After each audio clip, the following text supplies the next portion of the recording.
Hi అండి. ఎలా ఉన్నారు? Welcome to my channel Padmakiran vlogs and cooking. మీరు కనుక ఫస్ట్ టైం మన ఛానల్ని చూస్తున్నట్లయితే తప్పకుండా సబ్స్క్రైబ్ చేసుకొని సపోర్ట్ చేయండి.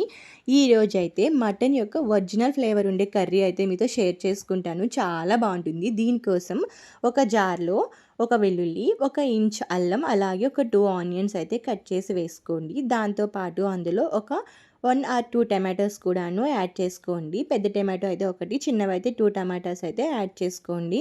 ఇంకా వాటితో పాటు ఒక 2 చెంచాల ధనియాలు, 1 చెంచా జీలకర్ర, అలాగే 1 చెంచా ఆవాలు కూడాను తీసుకోండి. ఇంతకు మించి మనకి ఎలాంటి మసాలాలు ఇంకా అవసరం లేదు.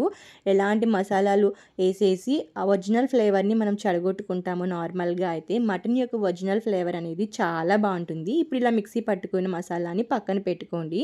కడాయిలో కొంచెం ఆయిల్ వేసుకొని అందులో జీలకర్ర వేసి ఎగిన తర్వాత ఒక 2 ఆనియన్స్ అయితే కట్ చేసి వేసుకోండి. ఈ ఆనియన్స్ మనకి బాగా డీప్ ఫ్రై అయితే అయిపోవాల్సిన అవసరం లేదు. నార్మల్గా ఆనియన్స్ అనేవి ఫ్రై అవుతాయి. ఒక 1 ఆర్ 2 మినిట్స్ ఆనియన్స్ అనేది ఫ్రై అయిన తర్వాత బాగా వాష్ చేసి పెట్టుకున్న మటన్ అయితే యాడ్ చేసుకోండి. మటన్ అనేది 1-2 సార్లు వాష్ చేసుకోండి చక్కగా. మాకైతే బెంగళూరులో మటన్ అనేది చాలా బాగుంటుంది. ఎందుకో నాకు ఇక్కడ మటన్ అయితే చాలా బాగా నచ్చుతుంది. చాలా సాఫ్ట్గా బాగా కుక్ అయిపోతుంది. యాడ్ చేసుకున్న మటన్లోనే మనం పసుపు, కారం, సాల్ట్ కూడాను యాడ్ చేసుకోవాలి. యాడ్ చేసుకొని మీడియం ఫ్లేమ్లో ఉంచి మనం కుక్ చేసుకున్నప్పుడు మటన్లో ఉన్న వాటర్ అంతా మనకి దిగిపోతుంది. ఇలా ఒక 10-5 మినిట్స్లో మనకి మటన్లో ఉన్న వాటర్ అంతా దిగి చక్కగా కుక్ అవుతుందన్నమాట. ఇలా అంతా కుక్ అయిన తర్వాత మనం పక్కనే పెట్టుకున్న మసాలా అనేది యాడ్ చేసుకోవాలి.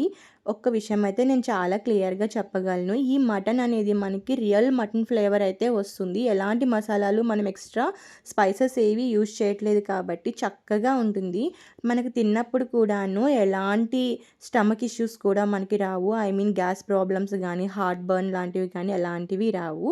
చక్కగా మటన్లో ఉన్న వాటర్ అంతా దిగి అది ఇంకిపోయిన తర్వాత అందులో మనం పక్కనే పెట్టుకున్న మసాలాను అయితే యాడ్ చేసేయండి. యాడ్ చేసేసి ఆ మసాలా అనేది రా స్మెల్ కొంచెం పోయినంత వరకు ఒక 2-5 మినిట్స్ వరకు చక్కగా కలిపి అయితే ఫ్రై చేసుకోండి. మంచిగా అదంతా కర్రీలో కలిసిపోతుందన్నమాట. మటన్కి బాగా పడుతుంది. మటన్కి అంతా బాగా పట్టిన తర్వాత మనకి మటన్ ఉడికేదాని రిక్వైర్మెంట్ బట్టి మనకి ఎంత వాటర్ అవసరమో అంత వాటర్ అయితే యాడ్ చేసుకోండి. నార్మల్గా విలేజెస్లో అయితే కొంచెం ఎక్కువ వాటరే పడుతుంది. ఎందుకంటే బాగా ముదరగా ఉన్న మేకలను వేస్తుంటారు కదా, కాబట్టి కొంచెము ఎక్కువ వాటర్ పడుతుంది. అదే సిటీలో అనుకోండి కొంచెం లేతగా ఉన్నవే వేస్తారు కాబట్టి తక్కువ వాటరే పడుతుంది మనకి.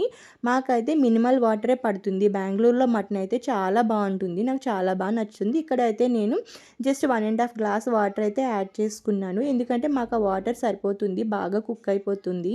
ఈ రెసిపీ ఏంటంటే మా అమ్మ నాకు నేర్పించారు.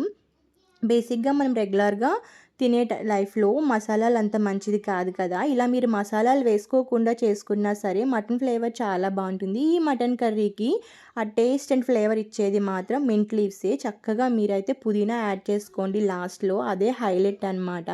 చాలా బాగుంటుంది. ఇంకా ఫైనల్గా కర్రీ దగ్గరైనాక దించేసుకోవడమే. కొత్తిమీర, పుదీనా యాడ్ చేసి ట్రస్ట్ మీ ఒక్కసారి ట్రై చేయండి. మీకు చాలా బాగా నచ్చుతుంది. ఆ పుదీనా ఫ్లేవర్ అయితే ఇంకా చాలా బాగుంటుంది. మీరు ట్రై చేసి మీకు ఎలా వచ్చిందో నాకైతే కామెంట్లో షేర్ చేయండి. అలాగే మన ఛానల్ని తప్పకుండా సబ్స్క్రైబ్ చేసుకోండి. పిల్లలకి, పెద్దవాళ్ళకి ఎవరికైనా సరే ఈ రెసిపీ నచ్చుతుంది అండ్ హెల్త్కి మంచిది కూడా. Thank you.